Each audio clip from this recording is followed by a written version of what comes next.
Hey guys, quick one on these returns and stuff like that. If anyone's coming into a condition where they gotta make the tile turn, uh, I guess Schluter sells nosing and edging you can use, but I don't know. Sometimes we just like to miter it and return it on itself, so it kind of looks like a solid block of marble, like a carved. So when you look at it, you see a thickness to the marble rather than a thinness to the marble. You don't. It's not nice to see an edge if you can avoid it because it's showing the thickness of your material. But when you try to turn it and kind of conceal it, it makes the material look thick, like a thick block. So anyways, you can see there's a little bit going on to some of these pieces, and they do take a little bit of time. And then you can see there's a lot happening here, a boot, a curdy return, and then sometimes it bulges and you can't get the tile to sit flat against the wall to come in line with your tile and your perimeters. And sometimes you gotta get in there and start carving the back a little bit with the grinder.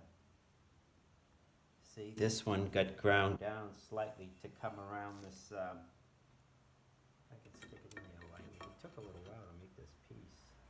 And then you can see that it returns, the miter returns right to the edge when there's a space the way it's supposed to be, and that goes up and the wood continues, the marble continues where the wood left off, and then it returns on itself like a miter, so it's supposed to look like a solid block of material. And then of course, you know, the escutcheon chrome goes on top of that, it seals it, but you come in here and you get some caulking going around there first. Then this gets cut out flush, well, a 1/16 more than the tile. But yeah, so we got most of the field tiles in, and now we're doing these small areas where it requires a little bit of patience and fitting. If I could show you, this is a little door here for the service panel, and it's on a piano hinge, and that piano hinge is out, but there's the once it's all grouted I could show you it, but there's the return there. See the miter? Now what happens is I know the sun's in the way, but then the miter, it miters on itself and returns on itself. So it kind of looks like a block. I don't know if you can see, the sun's in the way. But you could see a slight little crack. But we'll come and just with a cloth.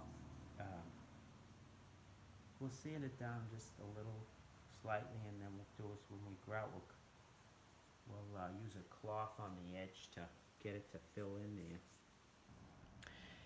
And then, well, here's a situation where you get two miters happening.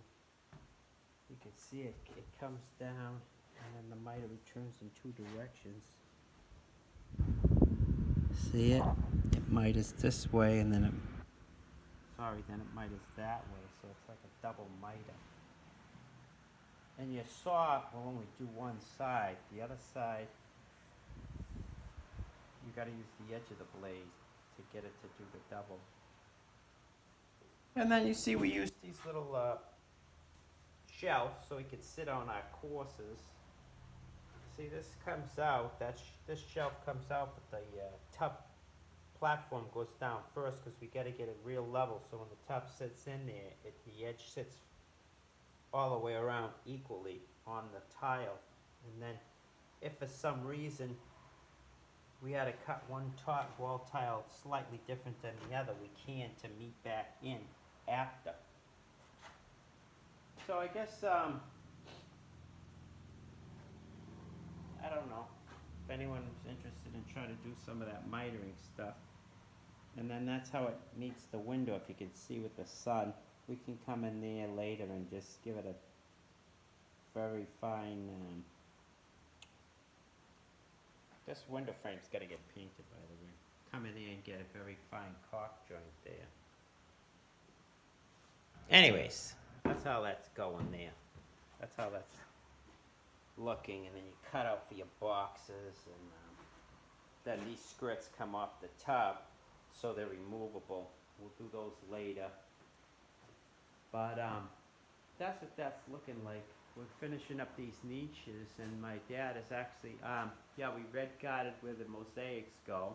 We had me sealed around the perimeter, then red guarded on that. And then the mosaics will sit right on that, the thin set. And then my dad has been making up our floor tile. He made all the floor tile, which was a lot of work.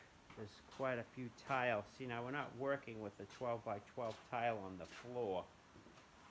We had a little bit of variety in our tile, so you can see the variation.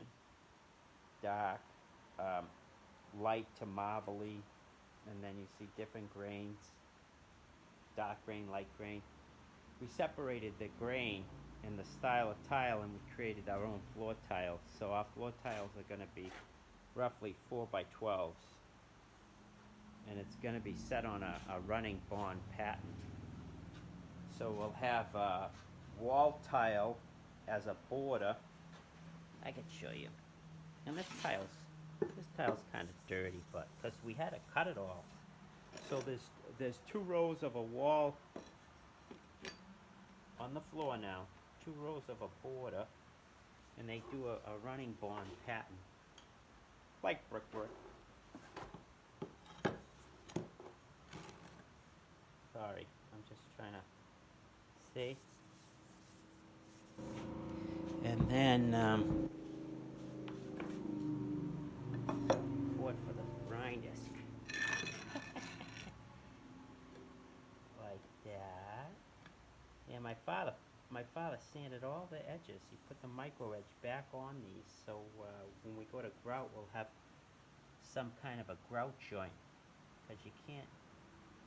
It's not good just to cut the tile and then try to grout to a cut tile. You gotta put a little bit of an ease back, and he resanded all of these. And now these come on a 45. This is a darker, different grain and darker.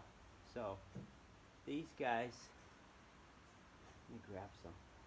These guys come on a 45 to the borders. And it's a different style tile. You can see the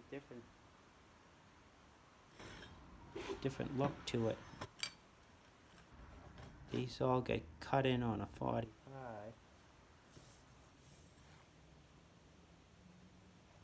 Eh?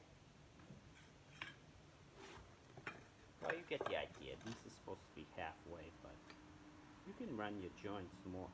You can make them look like they're moving more than halfway. So halfway makes it a little slower, and when you shift it on, it gives them a little bit more movement to the floor, but we'll probably just go halfway.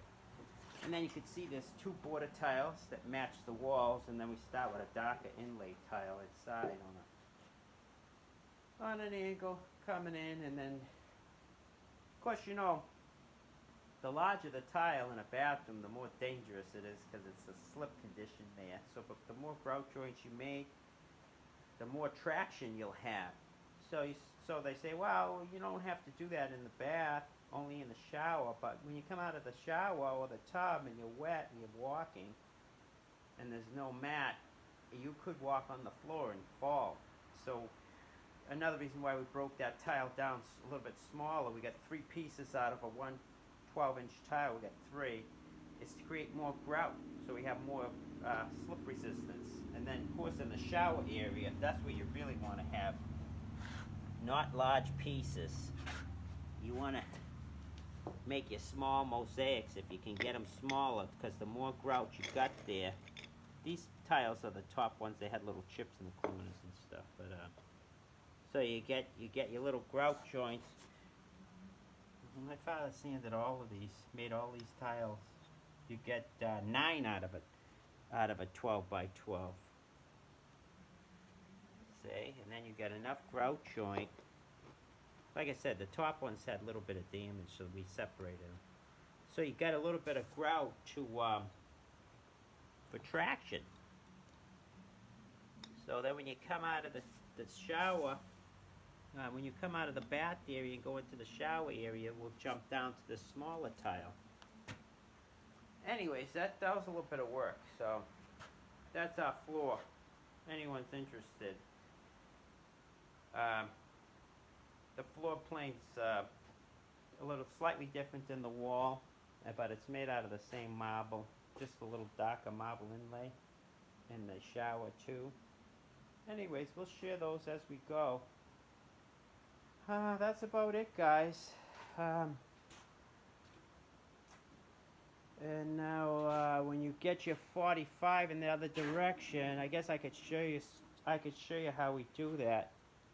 So the saw tips on a 45, so you can only get a 45 that way, but when you need the 45 to go the opposite way, there's no way to really do it. So what we do is we come up to the edge of the blade, and we set a stop out here on the fence that we can push to, and then we do is we just come in here and we slide the tile across the edge of the blade. Only a few passes, 3 or 4 passes, and it chews off the tile and brings a sharp edge to the face. You can do it upside down. That's how you do a reverse miter on these saws. Anyways, that's how we do it, but I don't know if they make a saw that tips in 2 directions or not, but these saws typically only tip one way. Same with the MK. It's not easy doing it with the MK because the fence, they have an auxiliary fence that 45 shoot. This is nice.